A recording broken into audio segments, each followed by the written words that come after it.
What's up guys, today I explain you, Jujutsu Kaisen Gege Akutami confirms Yuta's return.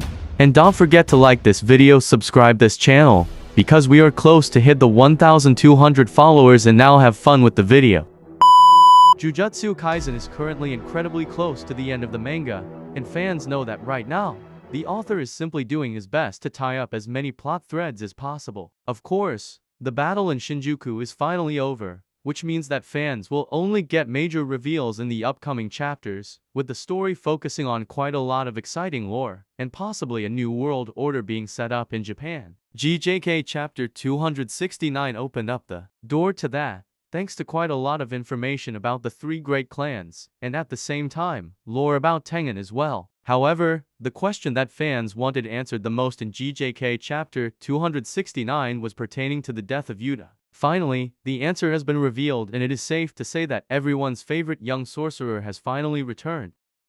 Yuta Okkotsu played a significant role in the battle against Sukuna. In fact, it can be said that he was the MVP of the Shinjuku showdown after Gojo. Yuta was the one who essentially kicked Kenjaku out of the game. Thanks to Todo's help, Yuta was able to lop his head right off, and then, not just stab him right through the brain, but at the same time, he also managed to copy his technique after having Rika eat him. And Yuta returned to the main battlefield, where he fought against Sukuna inside his domain, Authentic Mutual Love. This domain expansion was incredibly powerful and it could even have defeated Sukuna, had it not been for Megumi's lack of willpower. Unfortunately, all of Yuta's efforts were in vain when Megumi rejected the helping hand, and he was in turn struck down by Sukuna's world-splitting dismantle. Yuta was then transported by Yui using his technique, and that is where he utilized the power of the technique he copied from Kenjaku. Using the power of copy, Yuta jumped to Gojo's body and then took this body to the battlefield, once again facing. Unfortunately, all of Yuta's efforts were in vain when Megumi rejected the helping hand,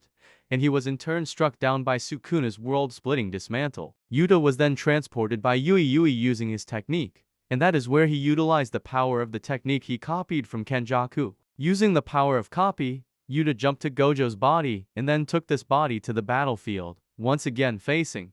This sequence just went to show the fans that Gojo had trained relentlessly to be able to master his powers, and that Yuta realized this the hard way. Even when Yuta managed to fire off a hollow purple at Sukuna, it did not land perfectly, and was far from what Gojo threw at the King of Curses. Unfortunately, with that, his time in Gojo's body ran out, which simply meant that Yuta's fate was left in a suspended state. Fans did not know what exactly happened to Yuta, and that is precisely why GJK Chapter 268 set up quite a lot of exciting events for the fans to look forward to, including Yuta's revival.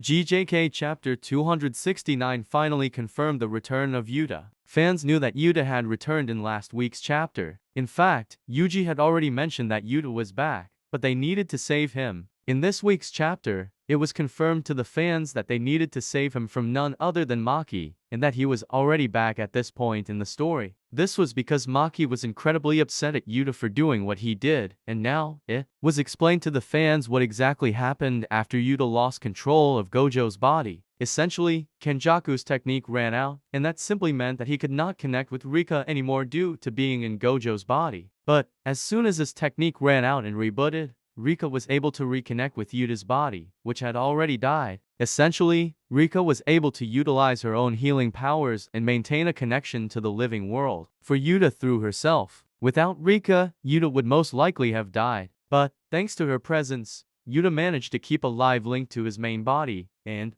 later on, one thing led to another and Yuta's main brain was likely transplanted back to his own body. Thanks to Rika, Yuta was able to survive, and now, fans know that the strongest modern sorcerer after Gojo is alive and well. Yuta must have learned a ton in Gojo's body, and he carries all that experience into his own, making him stronger than ever before. As for what happened to Gojo, fans do not know yet. The fact is, if Yuta managed to return to his body despite having died, Gojo has a big shot at returning as well. Fans will likely find out more about this later down the line in GJK, and hopefully, the author won't shy away from revealing what exactly happened to him, and if he truly is back or not. Hopefully, GJK Chapter 270 or 271 is going to focus on all that.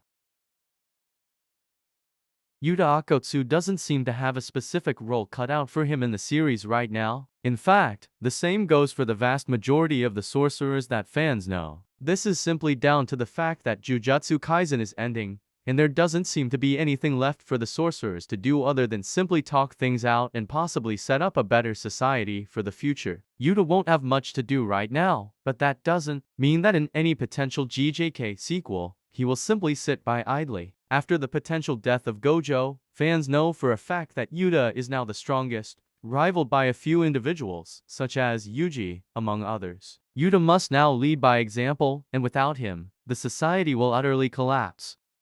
Essentially, Yuta will have to be the new Gojo, which means that he will have to bear the brunt of the burden of JK's sorcerer society, and defend everyone from the malicious cursed spirits. At the same time, fans know for a fact that Yuta will also have to carry the burden of raising the next generation, because they will all be expecting great things from him. Of course, in simple words, Yuta is the next Gojo. Despite not being as strong as him, he will have to carry on his responsibilities and set an example for the upcoming generation.